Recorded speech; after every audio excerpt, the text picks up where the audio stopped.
during the process of doing the NAB, as you said, the capacity building, because we need, we are following the guidelines of the UNFCCC and the link.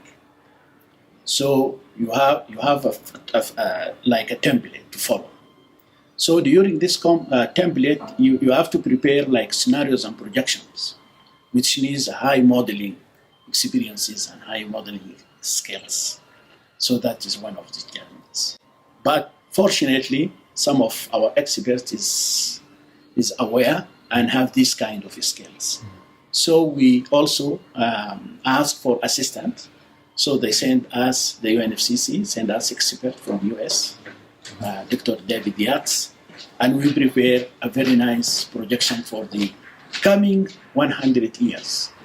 So at least we have an idea what will be the situation, the vulnerability situation, what will be the climatic situation.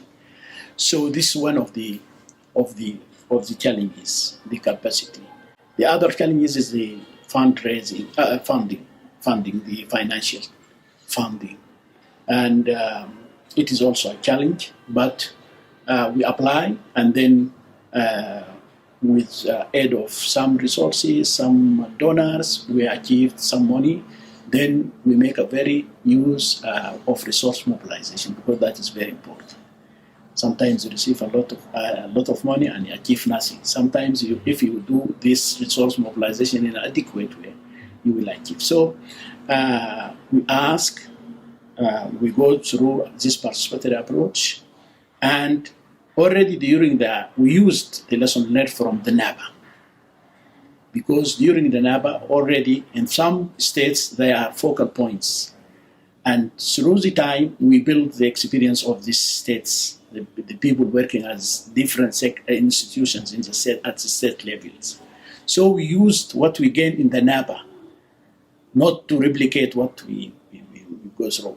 So this number of experts available at the state level help us a lot to formulate kind of committees working with us in very collaborative way.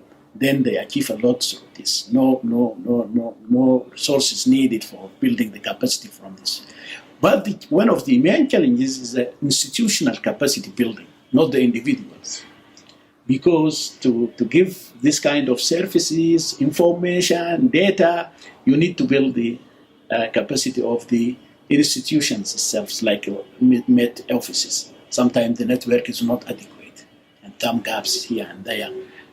Bearing in mind, we have Sudan experienced a long war, civil war, 15 years with the south of Sudan. So at that time, the network is not adequate in some parts in Darfur and other remote places. So this is one of the challenges also, the institutional capacity, not just the individuals. The other challenge is the issue of the policies and how we can convince the decision makers that this must be mainstreaming within the national plans, national development plans. That also took time to convince the people and to show them and to tell us some messages that the climate change now is true, and we have to think about it, and we have to integrate it with our national plans. So this is one of the challenges also.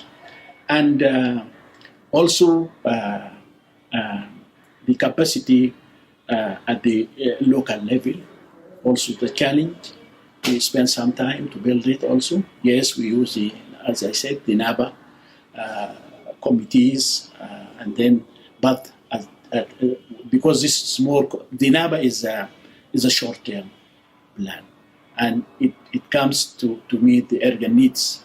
But the NAB is medium to long, and it's comprehensive, more comprehensive, because we target all Sudan. It is not just some parts of Sudan. So this is mainly one of some of the challenges we faced during these processes.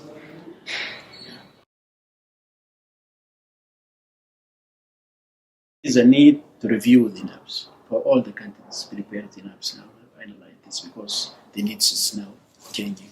According to Paris Agreement, we have Paris Agreement with new obligations for the countries, and also another agenda within the climate change negotiation regarding the 1.5 report issued by the IPCC, and which shows that we are facing more challenges within the time if we are not really address the reduction of the carbon dioxide within the atmosphere. So, Paris Agreement come with the NDCs, INDCs, and then now it is NDCs, which is national contribution.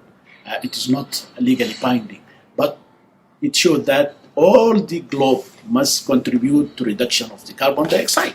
This is a new thing, not addressed by the NAP before Paris Agreement. So we have to look how we can achieve our NDCs within the NAPA process.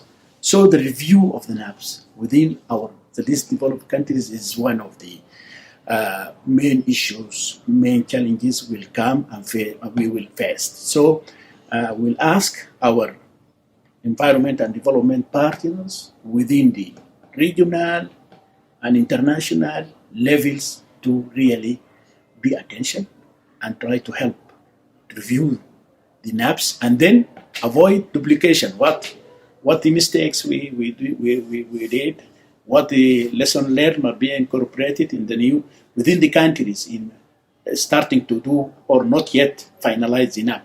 These new issues must be addressed by the countries not yet finalize the NAPs.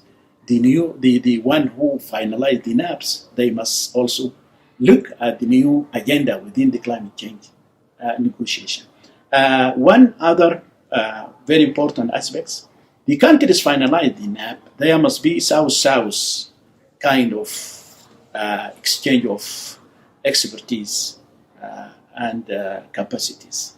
So to the maximum, also we will seek and make like a database for the experts available within the South here, not all the time go and search for international.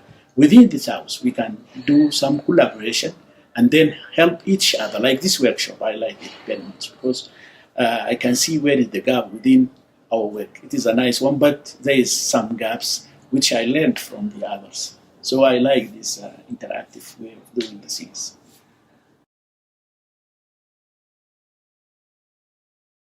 During our NAP process, I like the participatory approach too much.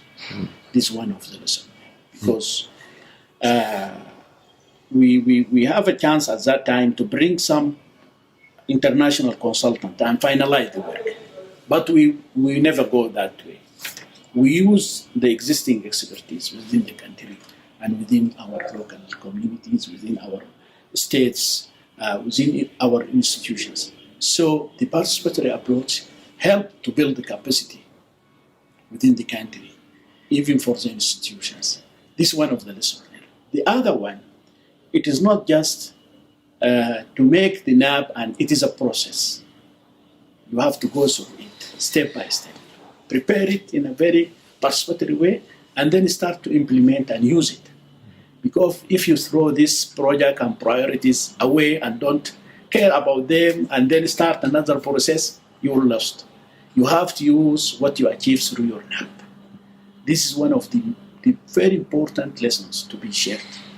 And also to use the resources available and not just the financial, the technical resources. That is more important, I think, than the financial ones.